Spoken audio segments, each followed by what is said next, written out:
On March 20th of this year, the World Happiness Report 2019 came out, and that's basically a list of 156 countries and measures happiness based on how happy the citizens of that country perceive themselves to be. Because I live in Albania, I thought it'd be interesting to find out where it was on this list, and it came in at 107 out of 156. Then I thought, where is Albania on the list of countries in Europe? Second to last. Because Albania is one of the last ones on the list, I wanted to go to one of the top countries on the list to try to do a little comparison. I didn't want to compare with the very top country because that didn't seem exactly fair. So I decided to go one step down to the next country, which is Denmark. And luckily for me, I have a friend who lives in Copenhagen that wanted me to visit.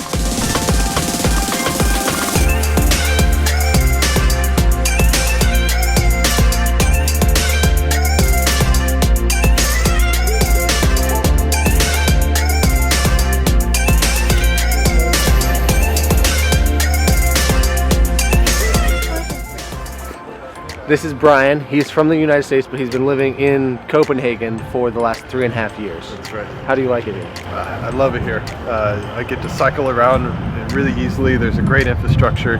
The buildings are beautiful, old and new mixed together. The universal health care is wonderful. People are happy. I just love this city. Yeah. Brian makes videos, or he's going to start making videos about his experiences traveling.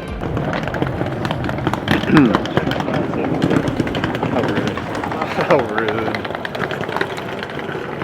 Brian's gonna make videos about traveling, about his experiences here in Copenhagen. If that interests you at all, then go check out his link that's in my description. From what I found, the World Happiness Report based its scores off 6 main factors: GDP per capita, healthy life expectancy, social support, freedom of choice, generosity, and perceptions of corruption. 2 of these factors seem to deal with monetary topics. Both GDP per capita and generosity are pretty directly linked to income. Without going too far into the economics of it all, GDP per capita is basically, but not quite the same as just average income. In the case of Denmark, the average income is about 60,000 euros per year. In Albania, it's around 4,600 euros per year. All that being said, however, the cost of living in Denmark is 127% higher than in Albania, and that's excluding rent. Rent on average is like 285% more expensive than Albania, which means that even if you have a higher income in Denmark, everything's more expensive and not necessarily by the same percentage. So you honestly may have more money troubles if you live in Denmark than if you live in Albania. So GDP per capita, average income, seems like an odd thing to use to measure happiness. And the average income allows us to look at the generosity factor in a new light, because when you're not making as much money, you're less likely to be donating money. One of the factors of the report that will heavily influence Albania's score is perceptions of corruption. I don't talk about politics on my channel because in Albania, politics is one of the most divisive topics that you can talk about. But I do know that most Albanians believe that most politicians are corrupt. I've seen and heard about a lot of different corruption type things happening, so I can imagine that this would hurt Albania's score just in general.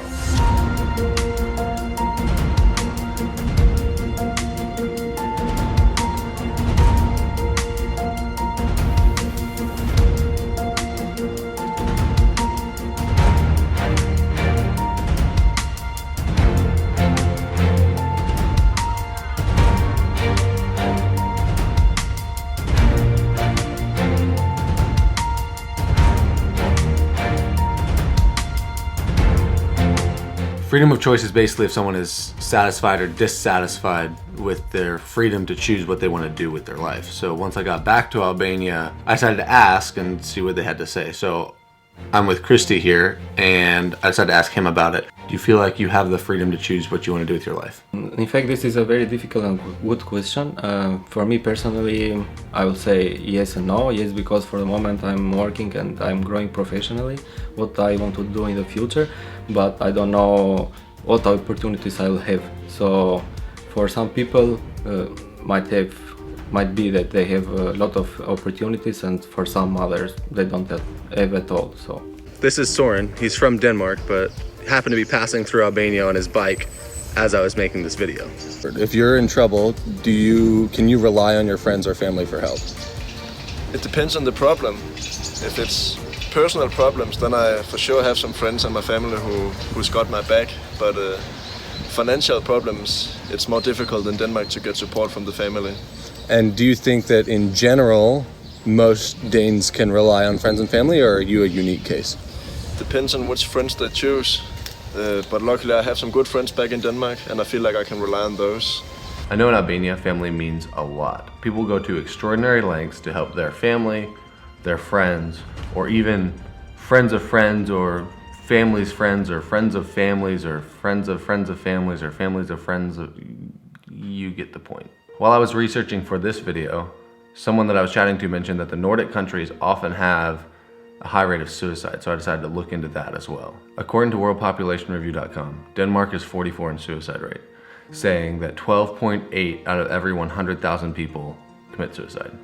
Albania, on the other hand, was all the way down at 114 on the list, with half as many suicides per 100,000 people. In fact, the happiest country on the World Happiness Report, Finland, is at 21 on the list of suicide rate. In light of this, we need to realize that happiness is extremely difficult to quantify on paper. The World Happiness Report lists Albania as the second least happy country in Europe. And who's happier between Denmark and Albania? It's nearly impossible to say.